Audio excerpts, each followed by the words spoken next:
So I see some people are starting to trickle in. Please feel free to turn on your camera and join the conversation. Steve, thank you for turning your camera on. Pending the size of how many people are here today, we've discussed doing just letting y'all just open the mics and kind of chat in this Q&A session. But in the meantime, why don't we go ahead and just, while the rest of the people are kind of coming in for this meetup, go ahead and add your where you're tuning in from today in the chat.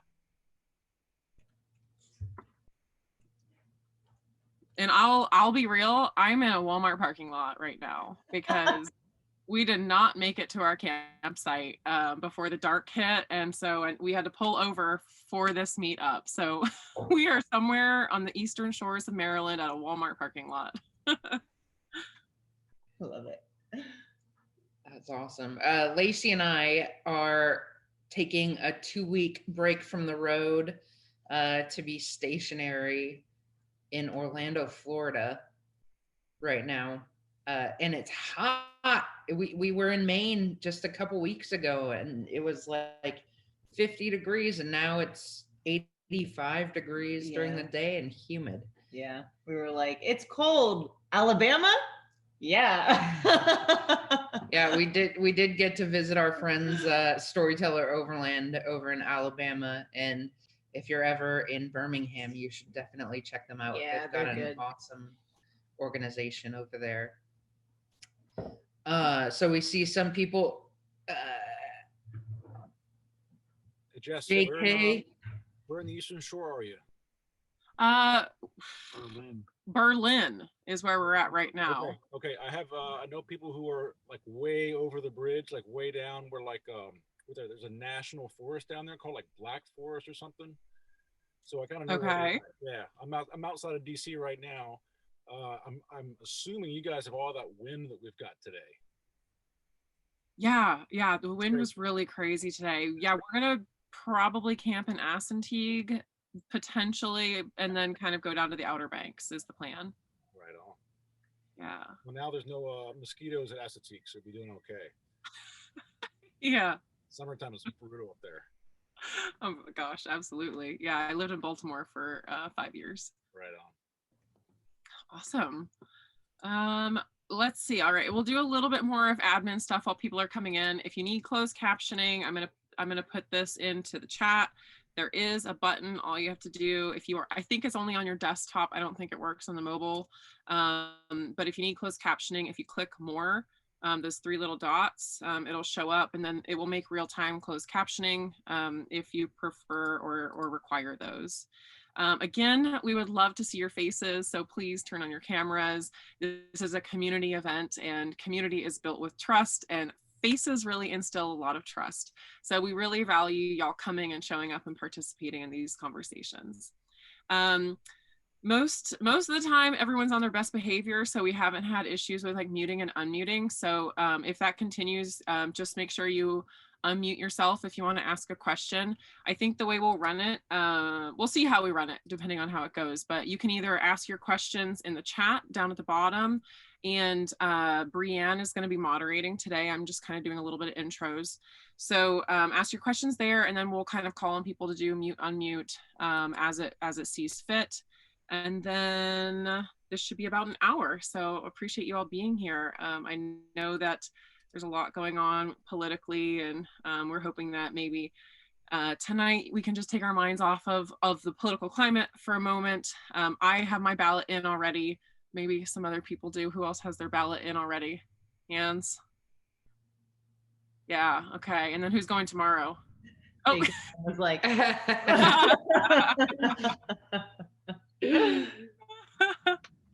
oh, he walks away. All right. Well, I'm going to pass it over to Brianne. All right. So today is, like, as you can see, it's a smaller meetup than normal. We actually, I think it's better this way because what we decided to do for this time around was have a chat, like try to make it as interactive as possible. Right now, I think community is really important with all the tensions and the polarization that's happening. in our political climate. Tomorrow is November 3rd. Let's just like get together, have fun, and have a conversation if we can. So again, with this amount of people, feel free to unmute yourself and chat. This is much more of a conversation than most of our virtual events. So again, this is, I want to thank our partners, Storyteller Overland. I did just get to visit them in Birmingham last week, and their place is just awesome. One of the ways that we continue to be able to host virtual events, and soon, hopefully, we'll be hosting our in-person events again.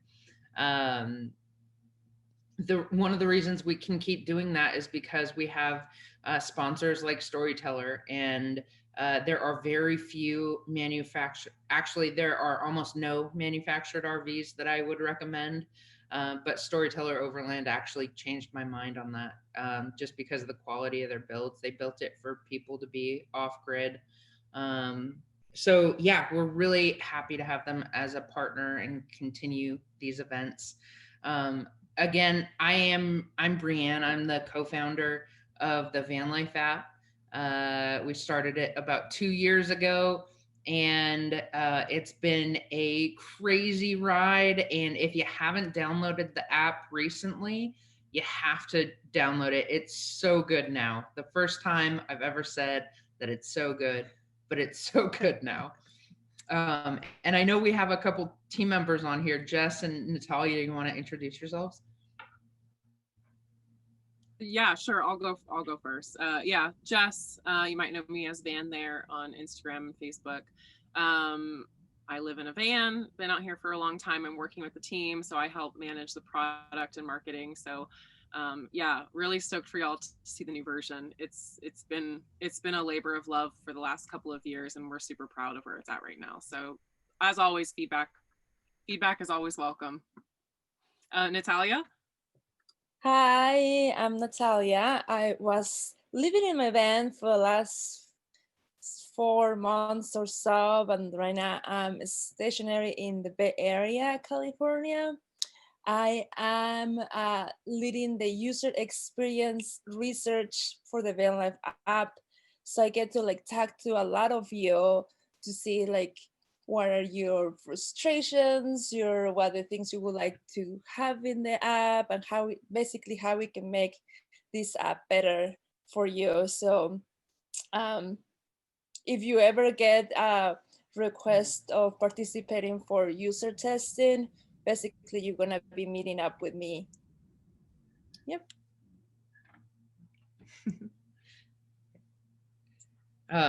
So I don't think John is here, but yeah, Natalia has really helped us bring in your voices, make sure we're building an app for everybody and not just what we think is good for everybody. Let me see here. Okay. So we do have a couple like announcements. If you haven't been on the app recently, again, download it. We just did a whole new design overhaul. So it looks totally different. It's very interactive and intuitive. We also have a new feature that is property sharing, which essentially means that if you have a property, you can post it, your driveway or your yard, or we have a couple people who have 100-acre lots. You can post it for free or for a charge, whatever you prefer. We have hosts making like $4,000 a month. Some of our hosts are making that much money, and then some are just getting stories from other people coming by. So yeah, it's a great feature. We're really excited about it. I just visited one in Florida yesterday. It's brand new, so if any feedback, we're looking for it. Anything you need, just let us know. Download the app and give it a 5-star rating if you haven't already. Helps us out as we're growing, and I actually can't wait to get back into our in-person meetups. I'm missing them. Like I'm missing this in-person scene. But so to get into our Q&A for today, we wanted to ask a couple survey questions. Jess, do you want to take this? Yeah, and so we always start our meetups with a check-in. So I know life is super crazy right now. So right now, all of our team meetings, we do these red, yellow, green check-ins where we just share how we're feeling. It helps us understand where people are coming from and if they're ready for conversation. So green, I'm all good. Yellow could be better. Orange, not so great. And red is will help you get mental help right away. So as always, this is at the top of our mind when we're taking care of each other and our teams and our community. So just also want to share that here with you all. So if you just smash whichever one you're feeling, it's all anonymous. So it's just to kind of help us understand where everyone's at.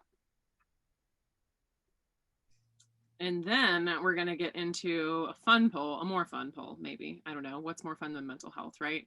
And that is looking at, so here we go. Admit. And actually today is kind of stressful. Yeah, I'm feeling that. And it sounds like y'all are feeling that too, right? There's a lot of uncertainty of what the next 24 hours to 2 weeks will hold. So yeah, I feel you. So we will keep that in mind as we kind of proceed through the evening where everyone's at. So always here for an ear as well. Oh, yeah, I would actually love to know. I'd love to kind of, if we want, dig into that a little bit. And we don't need to share any personal stories or information, but like, is it the political climate that could be making people yellow today, or is it just the world in general? Like, what do we think the factors? What are the factors influencing yellow today? This is actually normally most people answer green, and we figured today would be kind of a rough day. And if you can think of anything, let us know in the chat. What is going on? Well, the continuation of the pandemic is not helping at all. I mean, that's you know, the second surge and all the stuff that we, coming back up in addition to the politics and stuff. That's that's not helping. Yeah, definitely. Yeah, I would just add that I think general uncertainty, I think that's kind of, I know that me and my family feeling that, right? I think we all have the anxiety about the political situation, COVID, as was just pointed out, just what's happening, where are things going to be. I mean, just trying to figure out certainties, I think. So towards the end. And I just want to throw it out there before I forget. Maybe you guys could answer this question later on. Because you're talking about getting together in person for meeting. If you guys have any plans for any type of in-person meeting, or if you're going to be there courtside at all, come January or in the Arizona area. So don't need to answer right now. Just want to throw it out there before I forget. Thanks. Yeah, I mean, I end up traveling that way, but I don't know what's going to be happening then. I think it's still too early to say. Yeah. Is Bob still putting that on? He announced he's going to do virtual. He had the rubber tram Rtr. Yeah. So he was still on the fence until November 1st. And he announced that they're going to go full virtual. And I was actually on their meetup last Thursday about that. So, but there's going to be a lot of people there. We're just going to hang out, socially distance, and whoever feel comfortable or not, then they'll get together. Explain what RTR is. Yeah, RTR was started by Bob Wells. It's a rubber tramp rendezvous. And normally it happens, for those of you who don't know, in like January in the desert in Arizona, or Quartzsite, right? That's in Arizona. Yes. I'm on Facebook, and some of my friends have invited me out there. January 11th through for that week. Awesome. Yeah. Normally it's a very big event. It kind of does cater to the RVer, more RVer lifestyle. There's many more RVs than there are vans.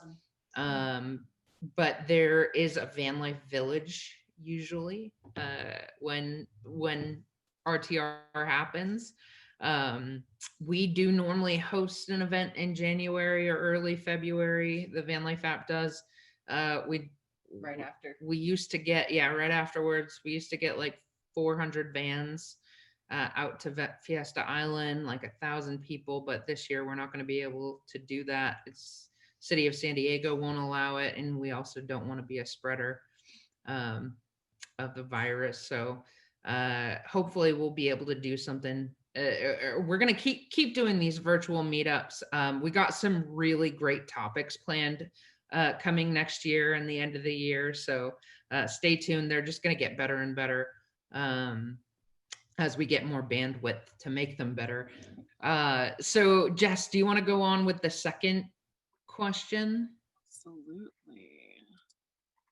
All right, so this one is going to be asking you about your travel experience and camping experience. And really, we're just trying to get a feel for who on this call could potentially help us answer some of these questions and be participating in that capacity.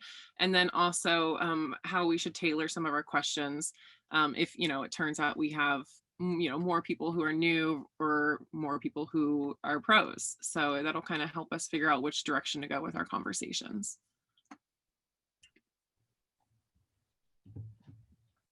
And about half of everyone's voted. So essentially it's totally new to camping. You go a few times. You have a rig, you're committed, and you're coming out here soon with us. You're a part-time van lifer, which is how Bree and Lacey actually identify. They are on the road about half the year, and then they have a place in San Diego the other half of the year. Or a full-time van lifer who's similar to me and my husband, who we just roll around the country.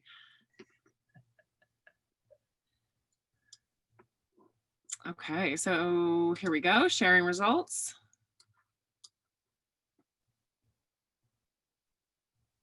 So pretty good spread. Most people here, it sounds like though, or you're familiar with camping, but maybe there's some questions that you have specifically about van life that we could help you answer. So it looks like we have at least 4 current either full-time or part-time van lifers. So y'all feel free to unmute and jump in and contribute to the questions at any time. Who's the one that just got their rig? If you are able to. I know one thing I would like to do to my van. It's going to be a DIY project because I love watching van life on DIY projects. Since I don't have the money to since I don't have the money to get a rack for my van, you notice how the racks are big and bulky, they're round, they're big, they're huge. But if you want the really good racks for your van, they're like narrow, skinny, aerodynamic, and they cost like $1,000 or $700 plus. So I was thinking I wanted to make one of those expensive ones out of wood and then put polythene on it and make it lightweight, and then also try to make it where it's somewhat aerodynamic, so when you're driving it's not going to be taking up too much of your gasoline. So make it like small, long, and narrow. And so that's what I wanted, but someone already bought the cargo racks. So since my van is small and I did get it built, I had to rebuild my van again for the bad part, but now it's better. So now I'm going to be building a rack. Yeah, good. Awesome. So I think this is a cool starting point to our conversation, because we are going to be asking questions. If you have questions, any questions about van life or life on the road, or we can talk about van builds, but I think we usually have other meetups focused on van builds. So I think for this Q&A, anything to do with life on the road other than a DIY or what to buy for your rig. We're open to all of these questions. I know there are 4 full-time or part-time van lifers on this call, so feel free to talk. For those of you who are, I'm just curious, for those of you who are, who camp every once in a while, are you planning to do a van, or what brings you to this meetup? Or do you just want to know more about the outdoors or more about van life? Or are you planning to build out a rig? Love to know a little bit more about how we can help you there. I had a question. Hi, I'm Pedro. Nice to meet you all. It's my first time here. I'm not a van lifer, but I almost became a van lifer like a year ago. Long story. But what I wanted to ask was, because of COVID, one of like the strategies I kind of came up with was using like Planet Fitness as a shower thing, like, you know, traveling around and hopping into Planet Fitnesses for showers. But with COVID, it seems like you can't really shower in gyms anymore. So what's the alternative? What have you guys have come up with? I just got a membership with Planet Fitness, and I specifically asked about the showers before I paid the membership. They said, yeah, they're open. Oh, they're You open can now? use them. Oh, Yeah, they're not open everywhere, but like when I was in California, they weren't open yet, but I'm in North Carolina now and they're open, and Florida, they're open. I'm hoping in between they're open, but yeah, there are, you have to check the state. They're independently franchised. So I live in Long Island, like full time now, and it's like a hit or miss. You know, one can be open, and then the one, you know, 30 miles over is closed for shower. Yeah, yeah. And I'll highly recommend just to call just to double check, because sometimes the website or the app doesn't get updated, or you go there and they close at 5 instead of 9, as they say. So that'd be my suggestion. Also, I use Harvest Host a lot, and some Harvest Hosts actually have showers on vicinity. Yeah. Anybody in Colorado by any chance?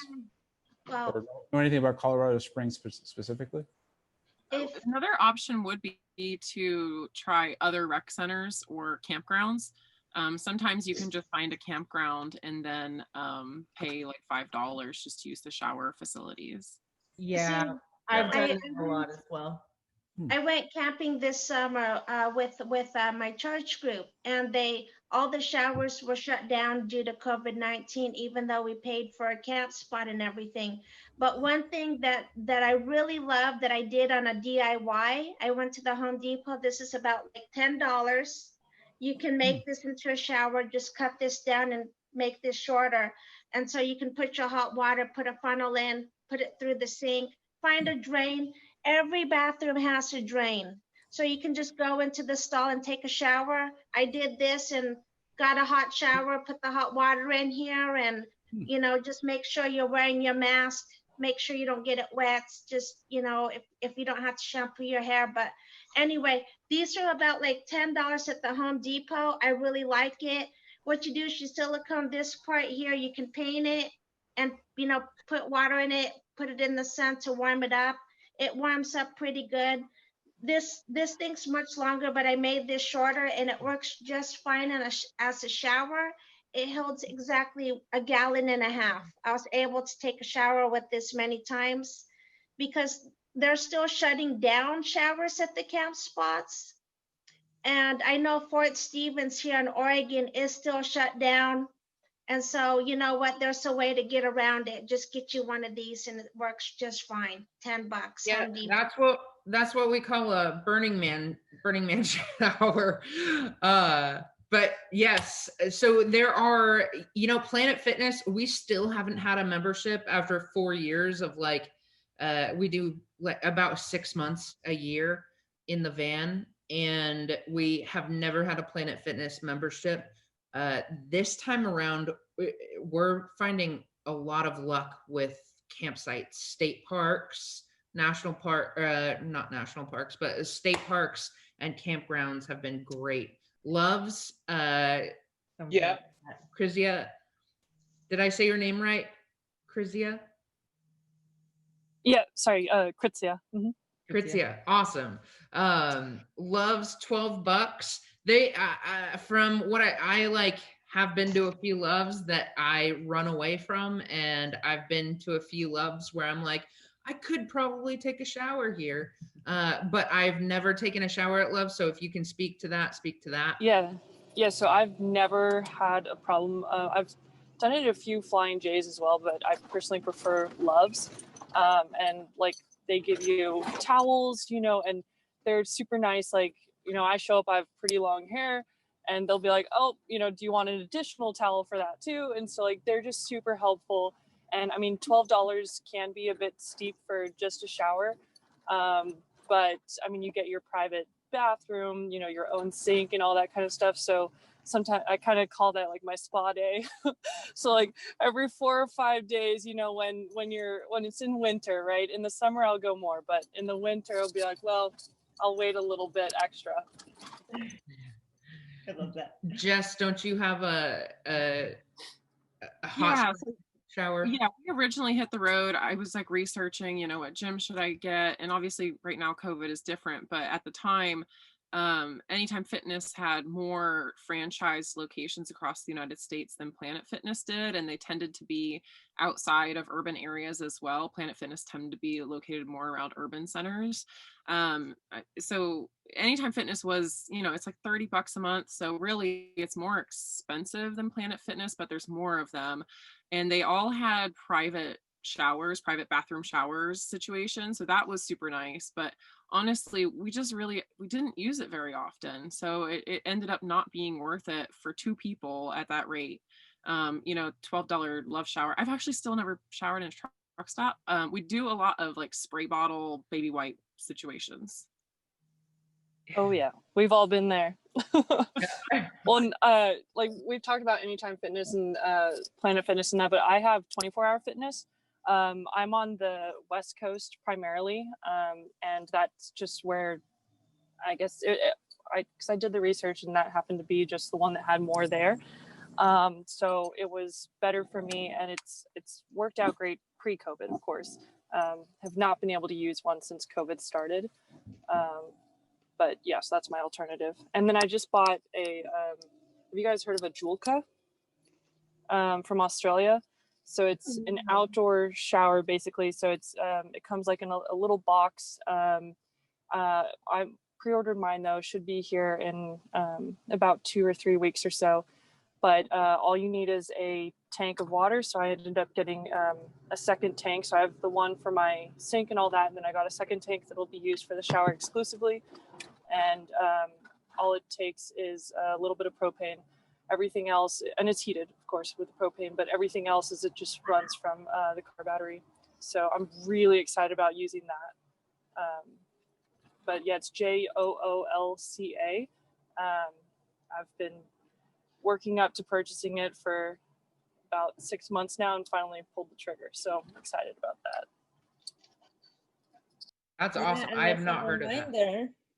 And as a reminder, we can also like use resources like the Vanlife app to find showers, and not just to find showers, but also to review the showers you've been, because as you can see, everybody likes it, you know, everybody will benefit from, you know, knowing where the good showers are and where the bad showers are. So that's what I used a lot when I was traveling. I would just look which showers are around, and most of the time I found like pretty cheap showers. And yeah, that's awesome. Thank you, Natalia, for Good putting plug. that in. Yeah, I also am finding that a lot of people who are listing their driveways and their side yards for van lifers to stay on the app will let you use their showers as well. So if you haven't already, check it out. The app, I mean, user generated content is like the biggest thing, because we all have our own information. I mean, look at the perspectives that we're getting from this one question.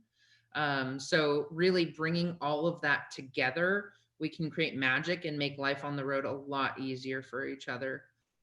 So contributions are gold. We try to do our best to like to make everything as accessible as we can. So that's a great question, Pedro. Thank you for starting that off. I do have one question that I wanted to ask, given what day it is, and that is, how do you vote if you're on the road? I mailed my ballot that I kept my like a home address, even though I've been on the road. I'm except for right now, I'm in an Airbnb because it was 29 degrees last night, which leads me to a question when we get a chance. But yeah, I kept an address, and so I at where friends are. So they got the ballot for me. I got a P.O. box where I was at the time. They sent it to me and I mailed it back in time.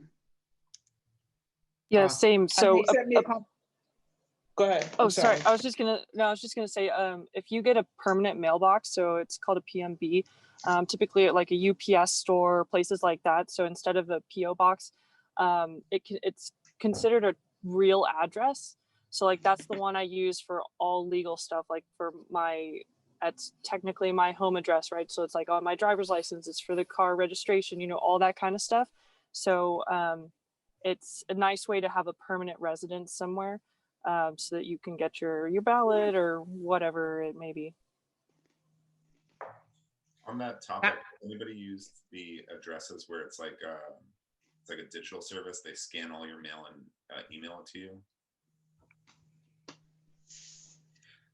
Oh, I use one of those. I actually use it for the Vanlife app because we need a business address to get documents.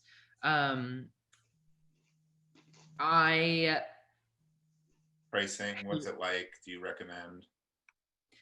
I hate mail, but yeah, I recommend it. It's like the only way. Otherwise, we just have a friend take a picture of our mail when it comes in and text it to us. So it definitely makes the process a lot easier. If we need them to forward something, they will. So we actually have a PMB. However, the State Department didn't accept it as a permanent address. And for a business? For business, yeah. Gotcha. I'm not sure about personal. So yeah, it works for personal. Awesome. It's on all my stuff for 3 years. Where's PMB? Permanent mailbox, typically a UPS store. Oh, okay. Thank you.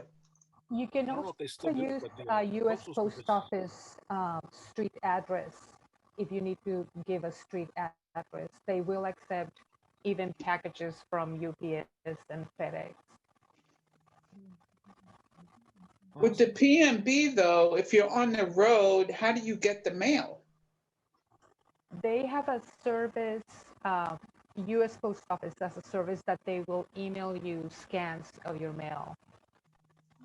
I mean, they won't, and they'll forward it to you. You can have a forwarding thing also if you have a place to mail it to.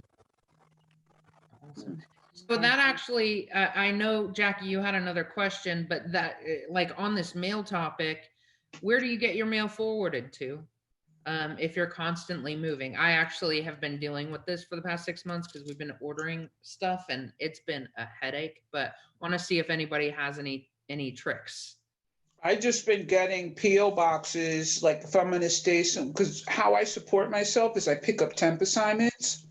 So if I find a place I want to stay, I'll pick up some temp work for a month or 2, maybe 3. And so then I'll get a P.O. box. And then my friends will send me my mail to the P.O. box. I keep that address. So everything always goes there to the permanent address. And then wherever I move, so then I'll cancel the P.O. box. Like one place didn't give me my money back, but whatever, it wasn't that much. But some places, like the major POs, post offices will. This particular one was like a sub post office in like some general store or whatever in Utah, in this small place. So they didn't give me my money back, but it's okay, you know. But that's how I've been doing it, is I just get a PO box wherever I'm staying for a few months, cancel it when I'm done. I don't have to do mail forwarding. I only have to give it to the one person that's collecting my mail on the regular. That's it.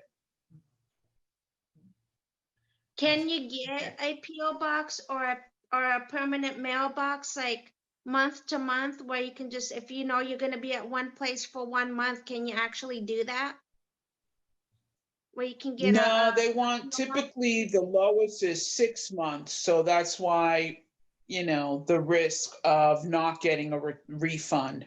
Some of them are only $45 for 6 months. One place was like 60 something dollars for 6 months. PO boxes are fairly cheap. Okay. So if I use it for a month to 3 months, I don't mind if I get if they don't give me a refund, but that's only happened at one place. The other two places, I've gotten my money back if I didn't stay for the whole 6 months term of the PO box. And I'm gonna just summarize some of the messages that have come through. Either send it ahead to a friend's house, or send it to a FedEx or UPS store. They generally charge like $5 to get something, $5 to $10 to get something mailed to them. But and UPS and FedEx only accept UPS and FedEx packages. So at least the ones that I've gotten them delivered to. Or there is Amazon, of course. Amazon Locker. I'll just add also the USPS general delivery. I don't know if anyone else has ever tried this, but we've had kind of mixed results with it. But essentially any post office, you can just address the mail to your name, general delivery, and then like San Diego, California with the zip code, and it'll deliver to that specific PO or post off USPS with that zip code. But the hours are kind of crazy, so you always have to call and check. But it is another option for mail from friends. Something that I learned while on the road is if you are sending it to an Amazon locker and you can't make it to that town by that day, they give you 3 days to pick it up. But if you don't pick it up after 3 days, they just refund you and take it back, refund you and take the mail back. So that's kind of a safer bet. We've mailed it to friend's house and then never made it to that friend's house, and then you can't return it. So you kind of just gotta, it's a loss for you. So that was something I learned too. Yeah. Any other questions or thoughts? I have another question. What's the library situation like? I know it's like a lot of my work kind of requires either books or consistent, decent internet. And I know you could do a hotspot or something with a phone, but libraries and Starbucks where I still do most of my work. I'm in Tijuana, and they have Starbucks in Tijuana, but not in San Diego, as far as I know. So what's the situation like out there? I've parked, I forgot where I was. I don't remember where I was, but I parked near a library, and it's twice in two different places. One was in Oakland, California, and I don't know why, but I can't remember where the other one was. And I just parked outside of the library, and I could pick up the Wi-Fi because it's public Wi-Fi. So you don't have to go inside. So even if they're closed and there's nobody there, the Wi-Fi is still active? Yeah. Oh, that's cool. Yeah, I was in Washington this summer, and they had a drive-through Wi-Fi, a drive-in Wi-Fi at the library, which was great. Just basically, yes, but they even announced it so people could actually use it. Forever put that Yagi up. Have you ever heard of WeBoost? Because I don't know that I'm really happy with it. Is that better? Yeah. So when we first hit the road, we got both because the Yagi antenna works with Wi-Fi signals. Essentially, it's a directional antenna that has like these little bars on it. It's pretty standard antenna that you've probably seen around, but you can kind of point it at the Starbucks and like capture the Wi-Fi and it'll put it into your van. We never ended up doing that, but we did get a WeBoost, and it gives us about 1 to 2 bars of extra service when we are kind of at the edge of service. We don't see a whole lot of difference when you're in a place that has a lot of bandwidth already. We really only see that value like more on the edge of service. And So have you also had times where you still couldn't even get anything? Oh, absolutely. Yeah, because it can't amplify 0. So if you're in a place with no service at all, there's nothing to amplify. So it just it can't do that. So yeah, definitely when you're in like deep in the forests or national parks or someplace with like canyons or high walls, you're not going to get anything typically. Right. How about the new device that you got, the Skyroam? Oh, yeah. So I got this Skyroam thing. I don't know if it works how it's supposed to work. It says it tethers to any cell tower and can kind of connect you anywhere you are in the world. I really haven't had to use it domestically, but I'd hoped that I would have been able to use it internationally. And then obviously COVID has hit, so my international dreams have been poo-pooed. I know that going into coffee shops is a lot more difficult right now in most places. What I've done a couple times recently is actually pay a daily rate for a co-working space, because on days I just like have to get work done and I have to have good service, and I just need to get everything done. I'll pay for a co-working space. I've paid from $15 a day to $25 a day. So it's not super cheap, but it's not awful. And generally all of the spaces include coffee and beer and some include kombucha. Another hack would just be go to a hotel and sit in their lobby, maybe even steal their breakfast. Yeah. I've sat in hotel lobbies too for Wi-Fi. Yeah. Something that I don't know if you guys can hear me. Can you guys hear me okay? Yep. Yeah. Yep. Okay. Hey, I'm Mike. It says Rob, but I'm not Rob. Okay. Yeah, I was wondering. We have 2 Rob Walkers. There's actually 2 Rob Walkers. Rob. I'm the real Rob Walker. No, Rob and I know each other. I've been living in a van for 14 months now, but I just he sent me the link. That's why it says Rob Walker. Gotcha. So I just recently I read on a Reddit post something about PDA Net Plus. Are you guys familiar with that app? Have you ever heard of that? No. So if you, it's again not for, if you, like Jess said, if you don't have service, it's not going to do anything. But if you have service, like I have T-Mobile Unlimited, but they throttle the hotspot feature, and even when it's not throttled back, it's actually significantly slower than the standard connection. But what the PDA Net Plus app allows you to do is to connect your phone either through a USB or directly Wi-Fi to your computer or tablet, and then use your primary connection. So even if you don't have a hotspot itself, or a separate hotspot feature on your phone, this allows you to use the primary like high-speed data connection if you have like a 4G LTE connection as a pass-through without needing additional data on top of that.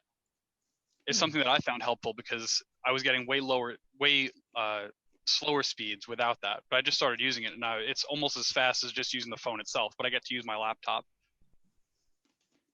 Wow. That's awesome.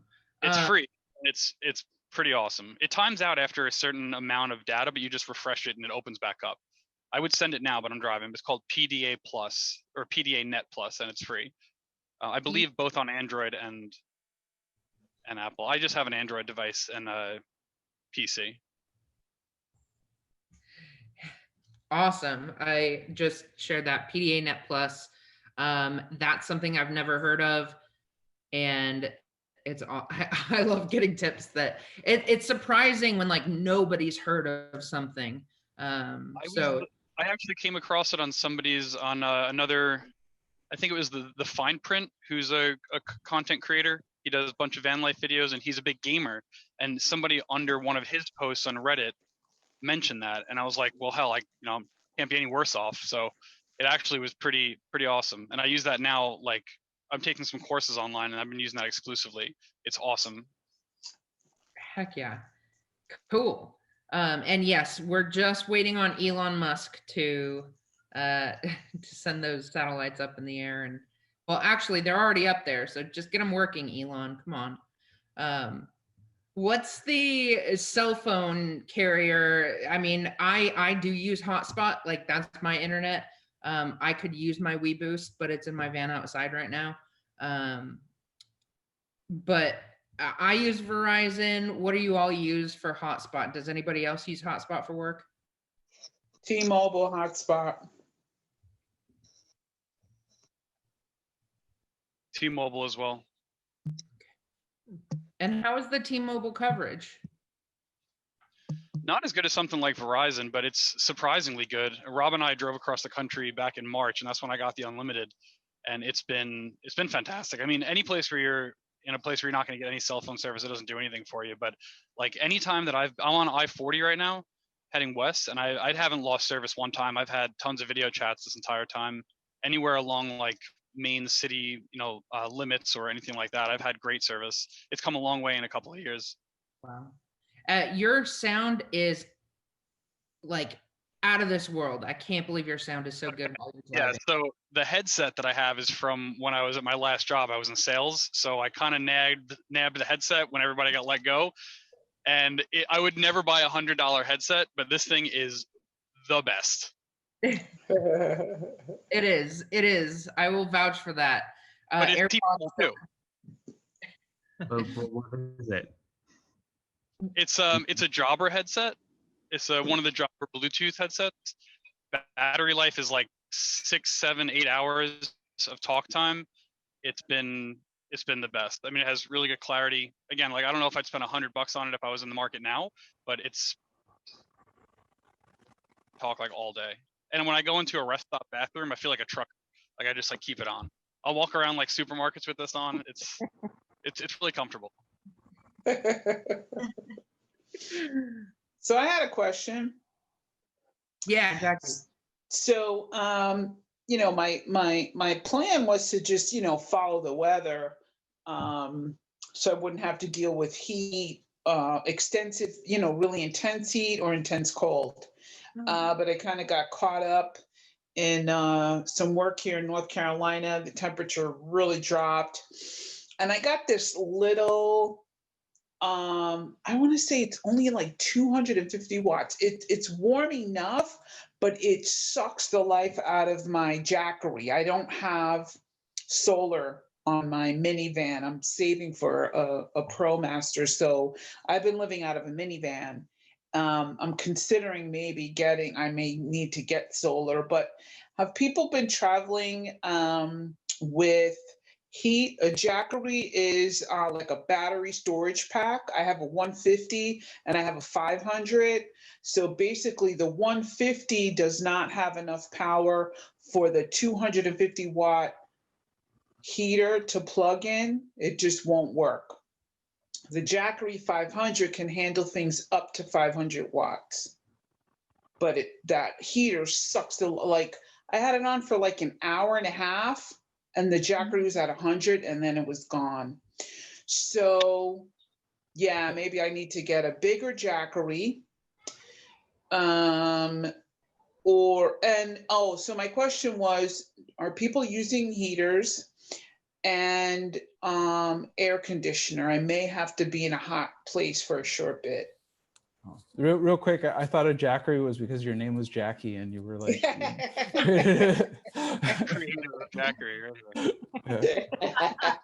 Have you looked at diesel heaters at all? I don't know how technical you wanted to get with the build, but diesel heaters are really big bang for your buck. I've used it.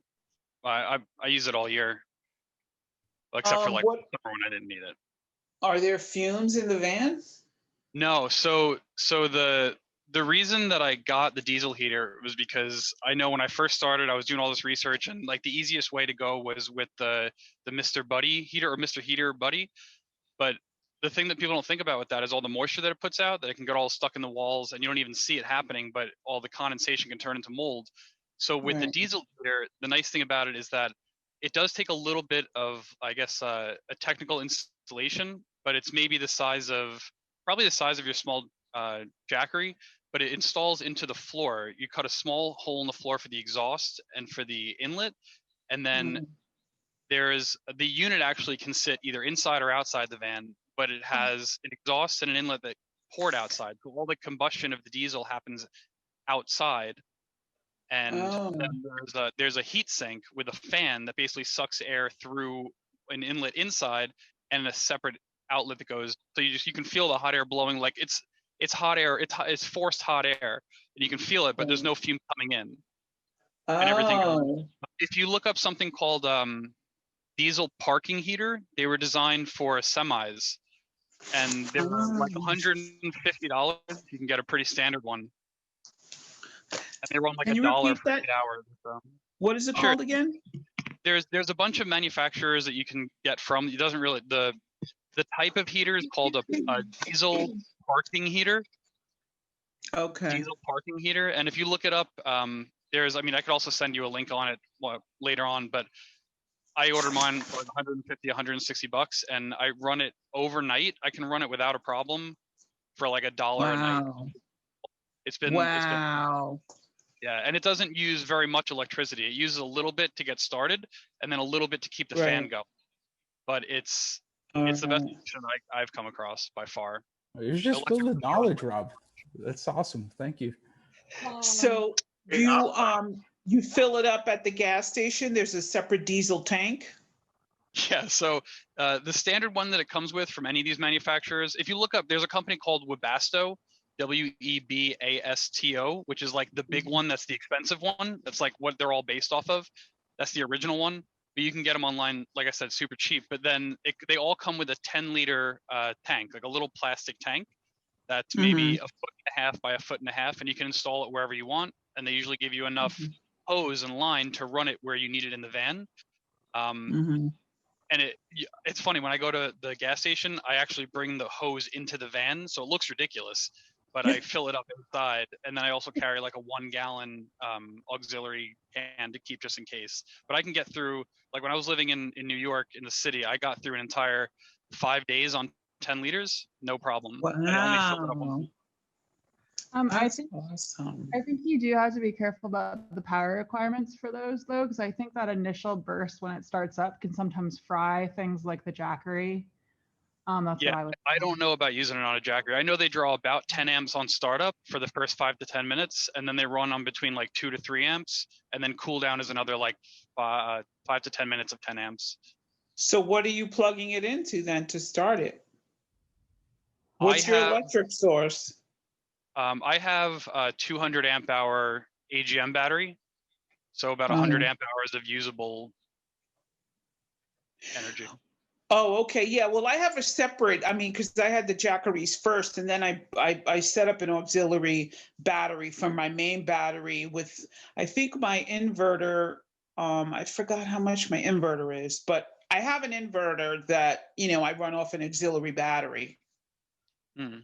So that may work. Okay.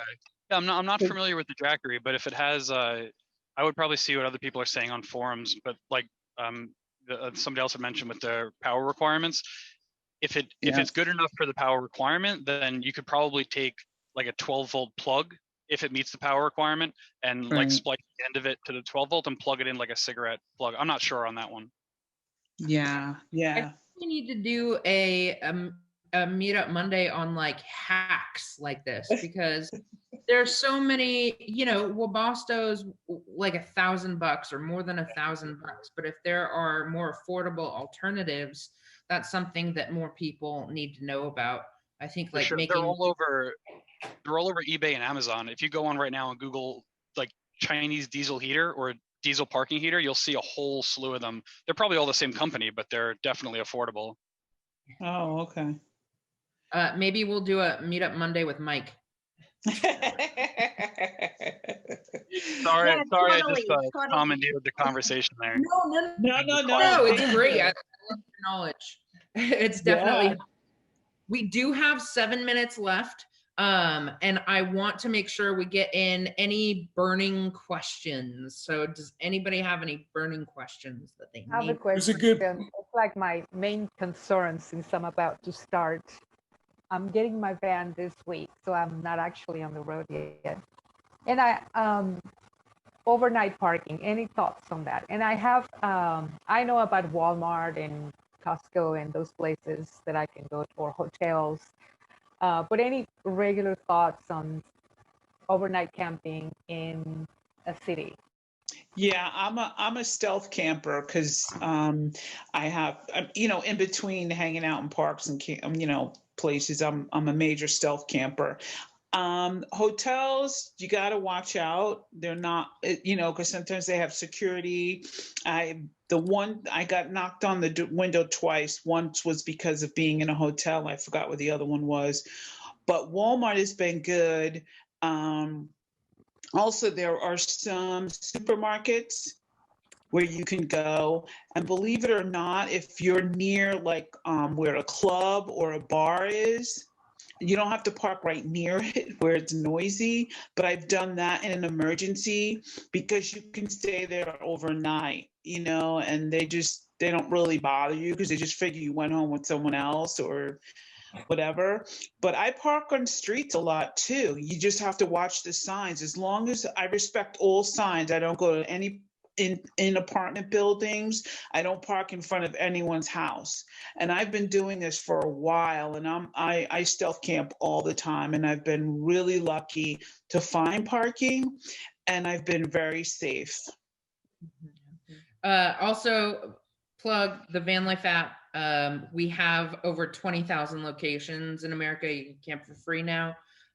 So go on the Vanlife app. A lot of places have reviews. We're still very early on in our life cycle.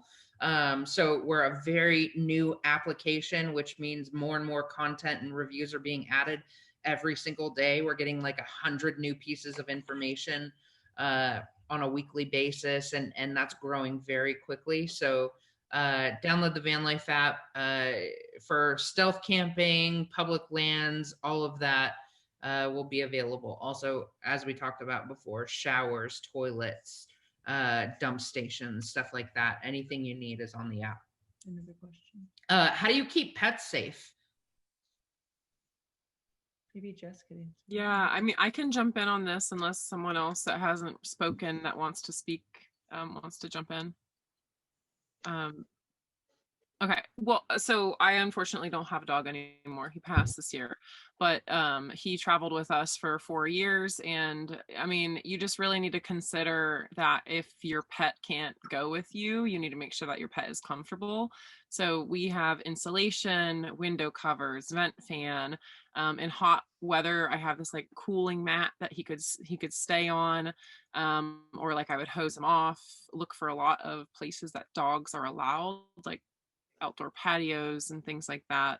I also installed a security camera in the van, and that sends alerts to my phone that the temperature is too high or too low, and then I can make sure that I'm coming back to the van and tending to my animal to make sure that he's comfortable. So those are my top tips. The data on the I travel with my cat all the time. Like when I go to like many trips and stuff, I designed a cat box for my cats, and I put 4 fans, and that runs off of a mini battery solar panel. And so if I have to go outside, I just take my cat with me like a service dog.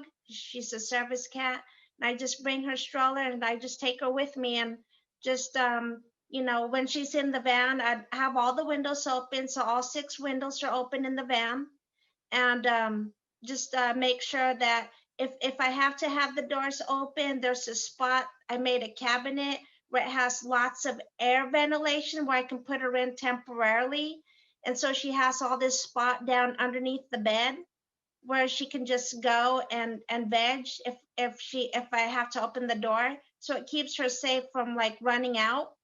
So that's kind of what I did. But for the most part, I just take her with me because you know how if you leave your pet inside the vehicle, you can get tickets and fined for that. And I know California, it's like a $500 fine if you leave your vehicle inside a vehicle. I mean, leave your pet inside of a vehicle. Here in Oregon, I know there's a fine also, but I don't know what it is. So I've been fortunate with my cat. She's gone everywhere with me pretty much her whole life. Candace Love was on one of our last meetups doing a van tour, and she said something that I really liked, and that is that it's as much your animal's experience as it is yours. So, you know, traveling around with an animal brings a lot of added rewards. Like you get a really friend that's with you, but also like you have added responsibility. You can't just leave your van in the heat.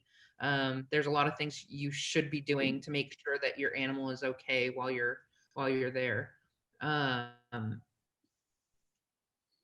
We are now at our 1 minute mark, and I want to give Jess the opportunity to wrap up by giving you all the NPS to see how we're doing for you. We want to keep these going, and I think we're working on how to make them better and more interactive. Did you all enjoy the interactive way that this happened, that this meetup happened? Yeah, very much. Awesome. Yes. Cool. I Yes. Perfect. I really appreciate everybody being so like open and willing to talk, and especially through Zoom, it's kind of hard to talk over each other, but everybody was super respectful, and I probably was the one who talked too much. So I'm like stoked how interactive this was able to be. Yeah, absolutely. And we have some fun topics that we're kind of working on, whether we're going to do them in the next few months. So if there's ever a topic that you want to have on this Meetup Monday, make sure you let us know. We have some things almost even thinking like a van life dating thing, or I was just going to say that. Yeah, we've had a lot of requests lately for that. So that could be something that we do. We've also thought of bringing in a bunch of charities potentially in December to kind of talk to us about what they do and see if it, you know, where we should donate our money to each as individuals. So we have a lot of things going on, and we're always open to ideas from the community. I'm going to launch a quick survey. Again, this really just helps us understand like how much effort and like how much effort we should put into this, and how much you want to participate in this with us, because they don't mean anything if y'all aren't here, to be honest. So we're very happy that all of you came. Shoot us an NPS score. It means a lot to us in terms of like keeping this going. And then also go vote, or go get your polls in, go research your candidates, make sure you're participating and exercising your right to vote if you have that. Anything else, Bree, Lacey, anybody? Check out the new app, the new Vanlife app. Yeah, make sure you update it. Make sure you update it. If you have any issues, let us know. We fix things like. Can you put it in the chats? Can you type it into the chat? We will. Yeah. We'll type. I'll get Lacey to do that. Also, right now. if you have any feedback or any issues that you're coming across on the app, please email us at feedback. I'll put the email into the chat as well. feedback@thevanlifeapp.com. We love hearing your feedback. Many requests, Jackie, for a Vanlife app, dating app already. So any requests, any like, I live in Canada and I want the app to be in Canada. We take all requests and it goes straight to the team, and they have a great spreadsheet because Jess is amazing at spreadsheets. So Tijuana, whenever you guys get there. Oh yeah. Oh, Mexico is for sure coming. For sure. Yeah. But Awesome. Thank you all for coming. Have a great November 3rd. Keep your friends and family close. Don't let it separate you. You know, hold on for the bumpy ride. We'll see how it goes. Bye, everyone. Bye, everyone. Thank you so Take much. care, folks.